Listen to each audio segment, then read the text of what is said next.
I am Spartacus. Spartacus wasn't just a sword and sandal epic about gladiators fighting for freedom. It was a brutal battlefield where Hollywood legends clashed. Directors were fired mid-production, and the entire blacklist system collapsed in spectacular fashion.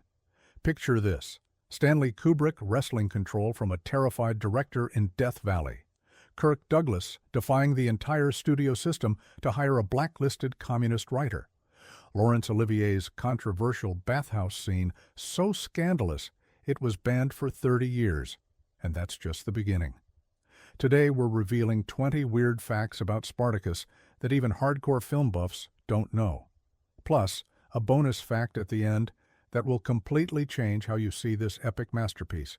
Hit that subscribe button because this gladiatorial arena of Hollywood chaos is about to get wild. The director got fired 4 days in. Filming started on January 27, 1959, in Death Valley, California, for the opening sequence in the quarry. As filming continued, Douglas felt Mann had lost control of the film, writing that Mann seemed scared of the scope of the picture. What audiences didn't know was that legendary director Anthony Mann, who had crafted brilliant westerns like Winchester 73, was completely overwhelmed by the massive scale of Spartacus. Mann's confidence shattered under the pressure. He let actors direct their own scenes. He froze during crucial moments. Kirk Douglas watched his dream project crumbling in real time. According to Peter Ustinov, the salt mines sequence was the only footage shot by Mann.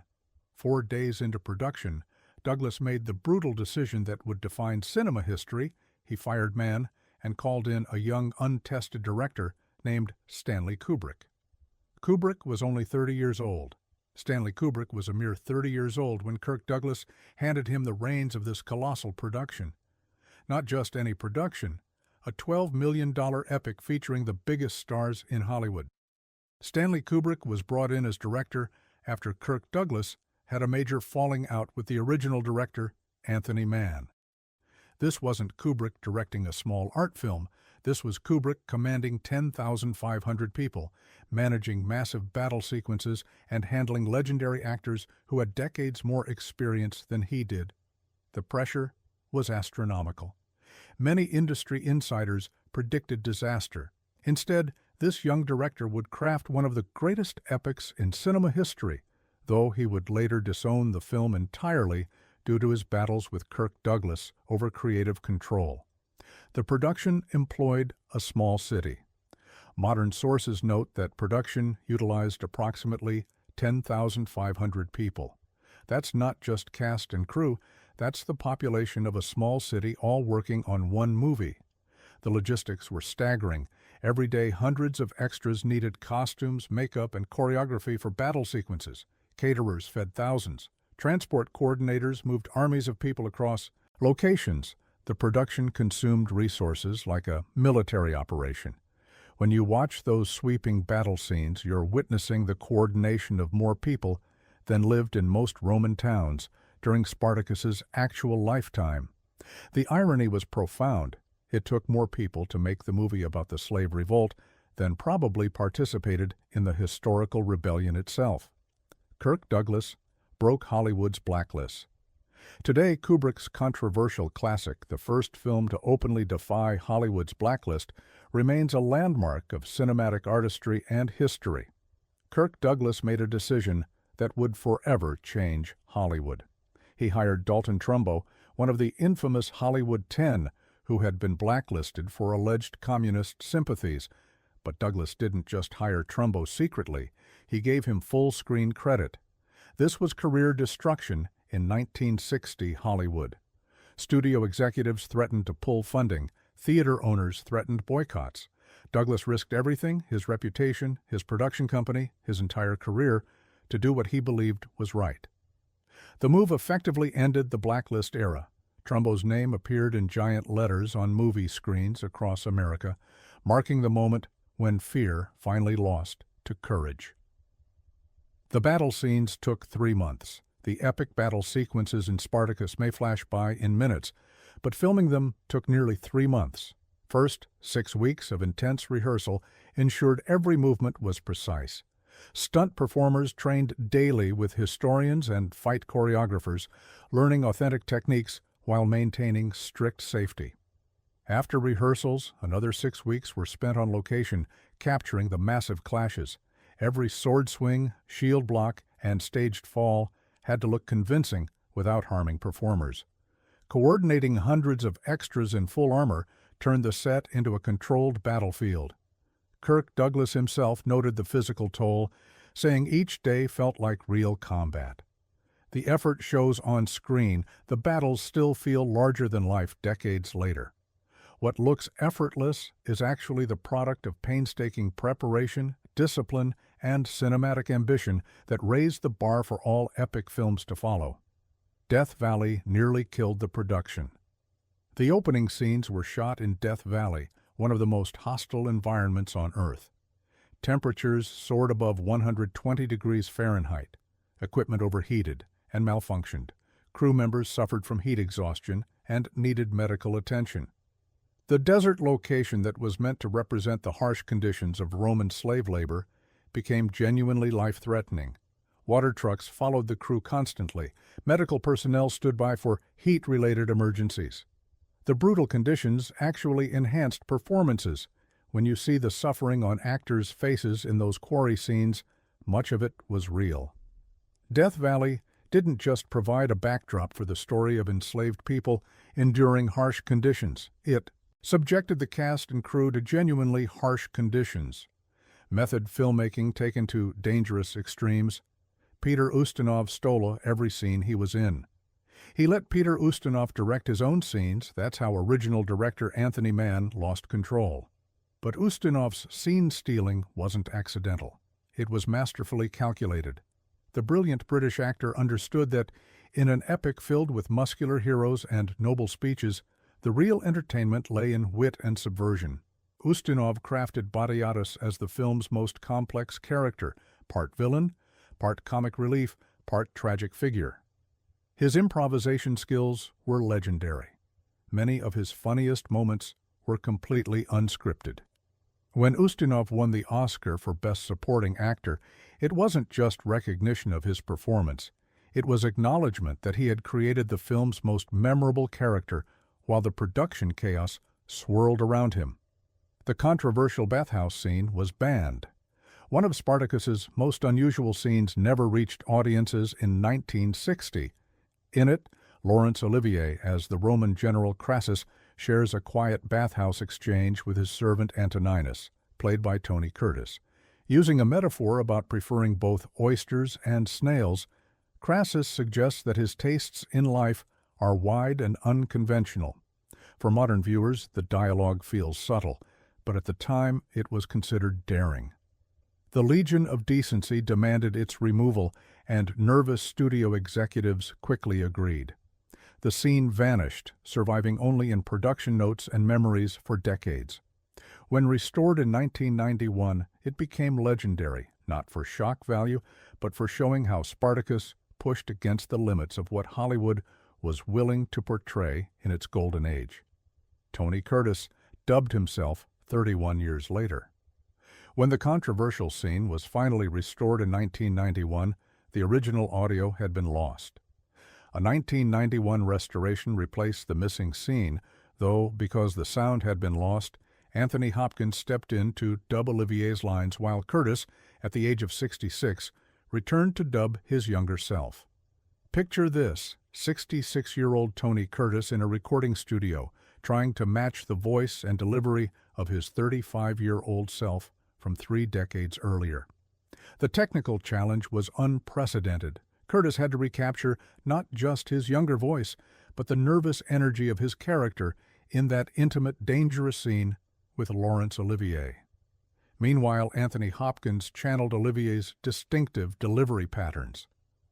The restored scene became a fascinating blend of past and present performances, creating one of cinema's most unique dubbing achievements. Kubrick later disowned the entire film.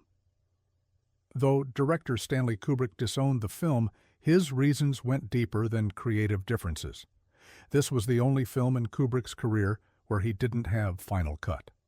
Kirk Douglas maintained control as producer, leading to constant battles over every creative decision.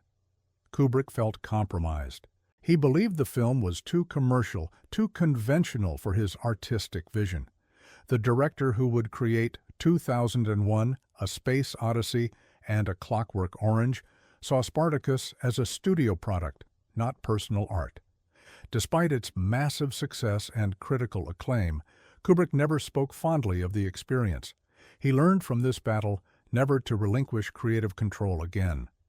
Every subsequent Kubrick film carried the lesson learned from Spartacus, that artistic integrity requires absolute authority. Before we continue with more shocking facts, go ahead and like and subscribe, because we're about to reveal how this epic nearly destroyed careers, scandalized audiences, and changed Hollywood forever. The most insane stories are still coming. Charles Laughton and Laurence Olivier hated each other.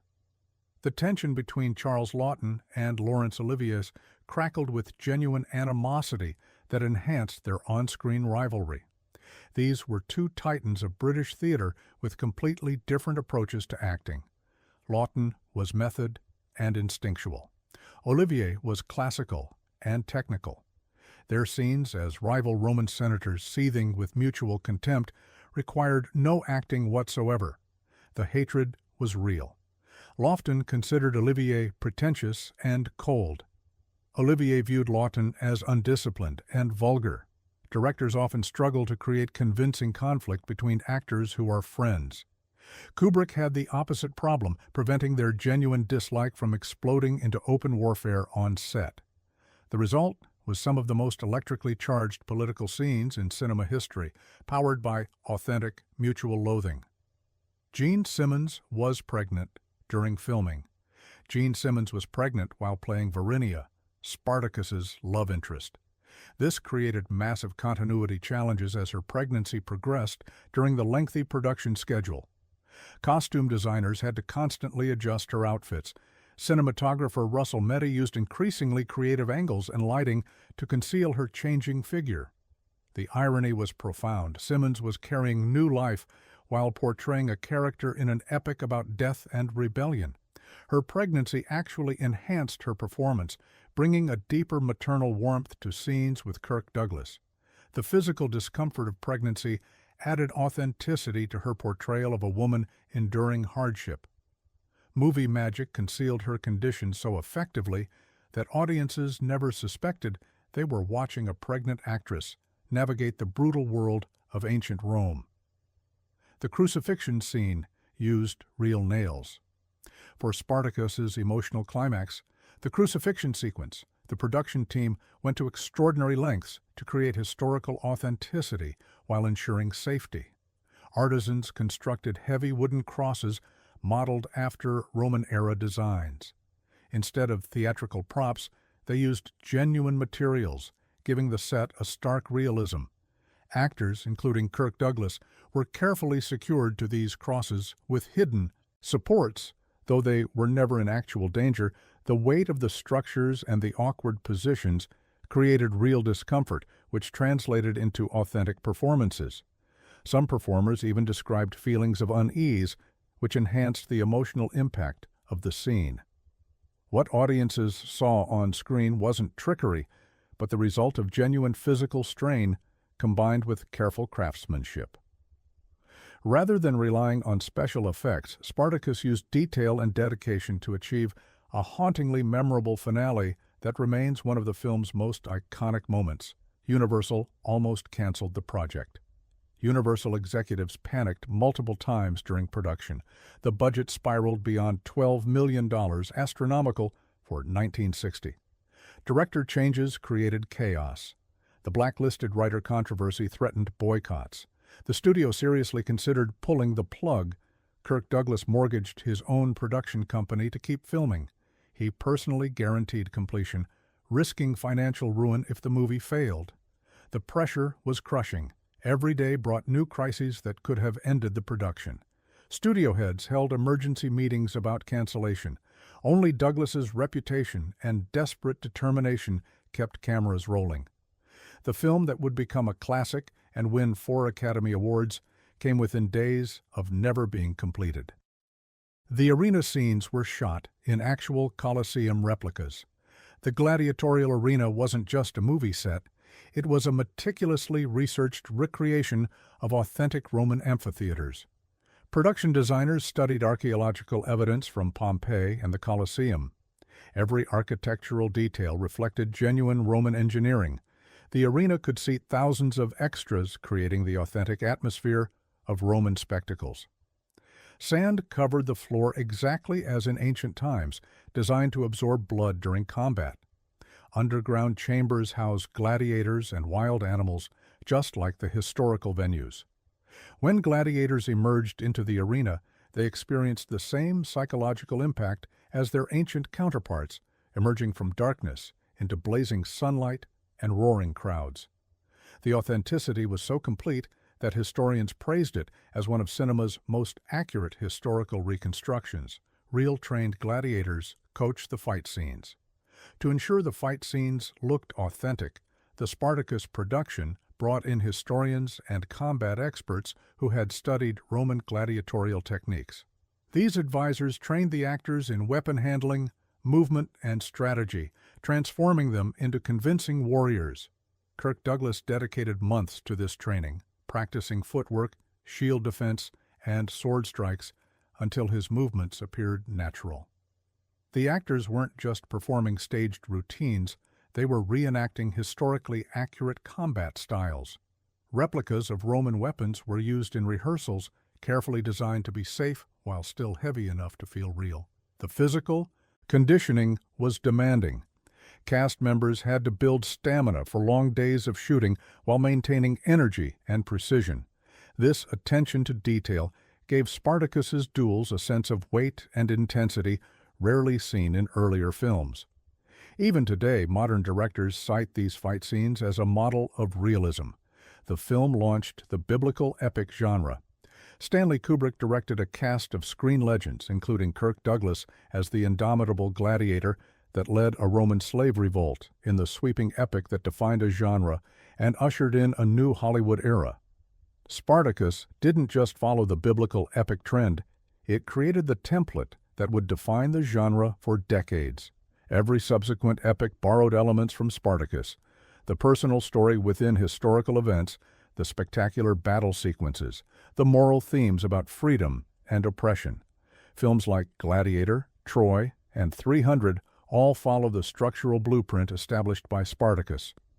The film proved that audiences craved epic storytelling with contemporary relevance. It showed that ancient stories could address modern themes about civil rights, political freedom, and social justice. Kirk Douglas did his own stunts at age 43. Kirk Douglas refused stunt doubles for most of his action sequences despite being 43 years old during filming. He trained with professional athletes to build the physical conditioning necessary for gladiatorial combat. His dedication was obsessive and dangerous. Douglas suffered numerous injuries during production, minor injuries like scrapes and strains from authentic combat training. Insurance companies were terrified. But his commitment to authenticity elevated every fight scene. When you see Spartacus in combat, you're watching Kirk Douglas actually engaging in controlled but genuine physical combat. The intensity in his eyes isn't acting, it's the real adrenaline of someone pushing their physical limits while wielding actual weapons. The film's politics sparked worldwide debate. Spartacus wasn't just entertainment, it became a flashpoint for political debate. Its story of rebellion and freedom resonated differently across the world. Some countries praised it as a powerful message about the human spirit, while others criticized it for appearing too political during the tense Cold War era. In the United States, civil rights leaders embraced the film's themes of standing against oppression, finding modern relevance in its ancient setting. Abroad, some governments restricted screenings or required edits, worried about its revolutionary undertones. For audiences, however, Spartacus felt timely and inspiring. Kirk Douglas and screenwriter Dalton Trumbo had intended to tell a human story, yet they unintentionally ignited international conversations. Spartacus proved that films could do more than entertain, they could reflect and challenge society. The movie's global reception cemented its reputation as both a cinematic and cultural milestone. The movie changed how epics were made forever. Spartacus established production techniques that became standard for all subsequent epic films. The use of multiple cameras for battle sequences, the integration of practical effects with large-scale choreography, the balance between intimate character moments and spectacular action all became the template. The violence in Spartacus represented the early stages of the more explicit mayhem of the 1960s. The film pushed boundaries in ways that influenced not just epics, but all action cinema. Directors like Ridley Scott, Peter Jackson, and Christopher Nolan have acknowledged studying Spartacus to understand epic filmmaking techniques. The movie's influence extends far beyond the sword and sandal genre into modern blockbuster production methods. One of Spartacus's most unusual stories emerged during its restoration. A lost bathhouse scene between Laurence Olivier's Crassus and Tony Curtis's Antoninus was rediscovered, but the original soundtrack was missing. To save the sequence, Anthony Hopkins was brought in to dub Olivier's dialogue. Hopkins, who admired Olivier as a hero of the stage, studied his films to mimic his distinct rhythm and delivery. Remarkably, Curtis, then 66 years old, returned to record his own lines, matching the voice of his much younger self. The result was a unique collaboration across generations. Olivier's physical performance combined with Hopkins's carefully studied voice created a seamless illusion. Audiences watching the restored scene were witnessing a once-impossible pairing, two legendary actors working together, decades apart. It stands as one of the most fascinating examples of restoration in film history, bridging eras with creativity and respect. Spartacus wasn't just a movie about ancient rebellion, it was a modern rebellion against Hollywood's most oppressive systems. It broke the blacklist, challenged censorship, redefined epic filmmaking, and proved that entertainment could carry profound political meaning. From Death Valley's brutal heat to the Colosseum's authentic recreations, from Kubrick's artistic battles to Douglas's career-risking courage, this film emerged from chaos to become immortal. The slave who fought for freedom inspired filmmakers to fight for their own creative freedom. Like this video if these facts shocked you, subscribe for more behind-the-scenes Hollywood secrets, and remember, sometimes the greatest epics happen behind the camera, not in front of it. I am Spartacus, and now so are you.